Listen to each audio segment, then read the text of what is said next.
Missed deadlines are more than frustrating, and as business owners and managers, we set due dates, and yet our employees still don't deliver on time.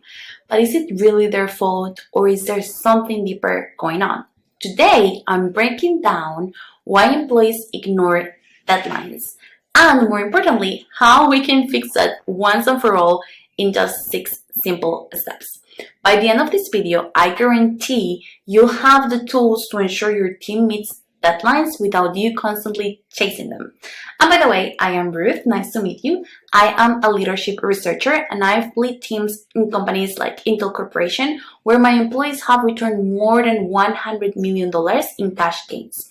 I have delivered these massive results by building high-performing teams and optimizing leadership strategies, all of which I teach you exactly how in this channel, so please subscribe. Alright, the step number 1 is understanding the real reasons employees ignore deadlines. It's easy to assume that missed deadlines mean laziness or lack of accountability. When I was a manager more than 10 years ago, I always defaulted into that mindset. But the truth is, there are usually deeper reasons why your team isn't delivering on time. Here are the most common ones. Unclear expectations. If deadlines aren't tied to specific outcomes, employees may deprioritize them unconsciously because they are not seeing its impact or tangibility. And I know for us as leaders this may be silly, but to encourage buy-in and understanding of the importance, we must stress to them the rationale and the why behind what we are demanding. We are not dealing with robots, but with humans. For example, let's say I have a pizza to-go shop and I ask my cook to arrive 20 minutes prior opening so he be ready for the coming orders. This may be simple enough, but we realize he's constantly getting late. He's reasoning, it takes me 5 minutes to set my mise en place, and we only have 5 pizza varieties. I don't need to get 20 minutes prior opening the shop. You get frustrated and don't get why he's always getting late, so you have to explain him the rationale. Oh, I see what's the problem here. I haven't explained you this, but 70% of our clients are moms from this neighborhood. They order the pizzas when they walk their dogs, and if they see the shop closed prior noon, they purchase another fast food from down the street for their family's lunch.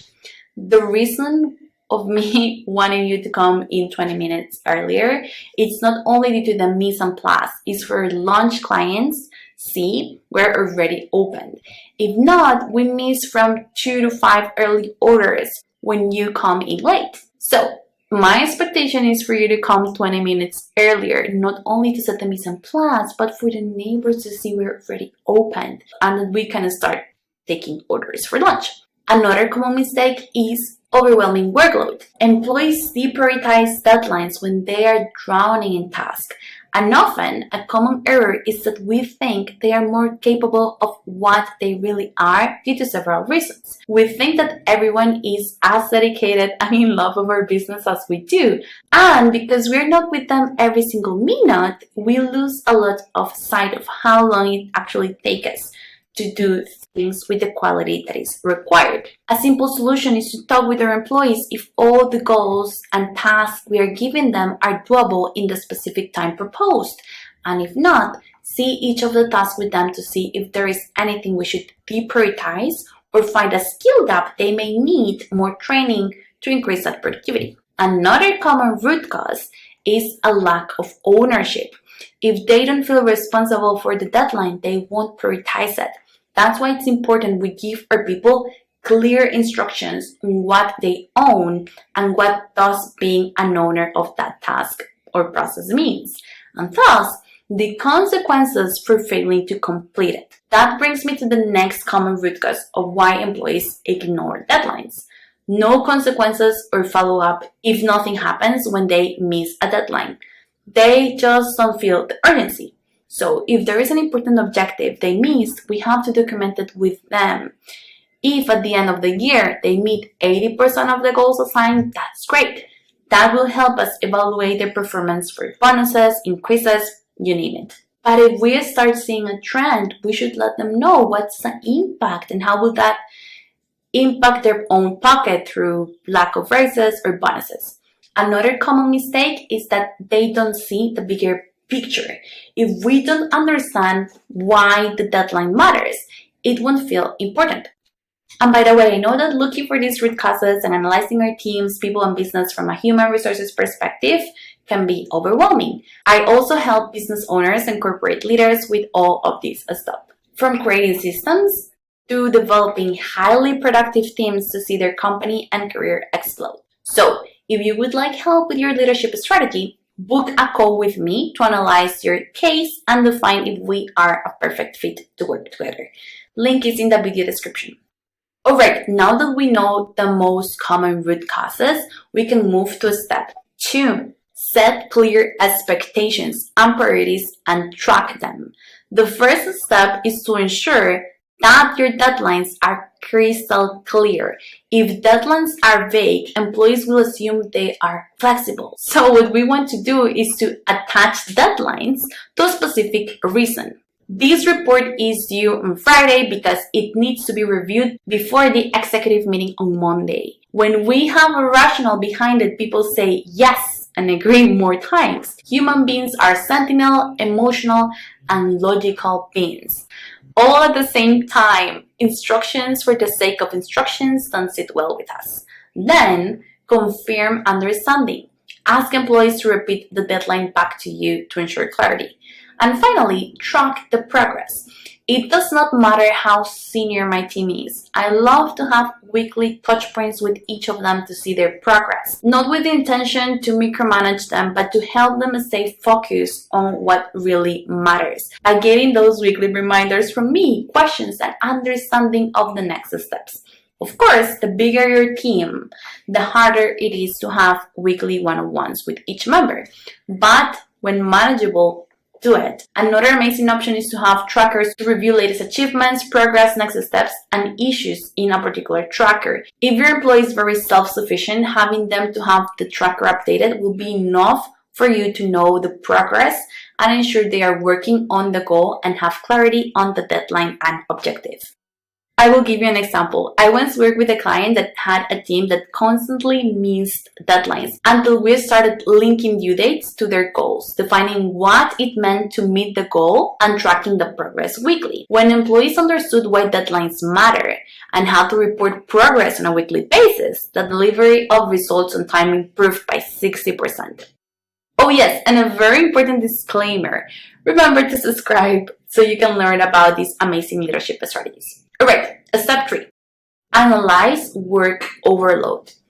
Before setting any goals, ensure you understand each member's workload and skills. If your employees are overwhelmed, deadlines become the first thing they ignore. So make sure you have mapped each of your employees' capacity, tasks, and current stressors, along with their strengths and weaknesses.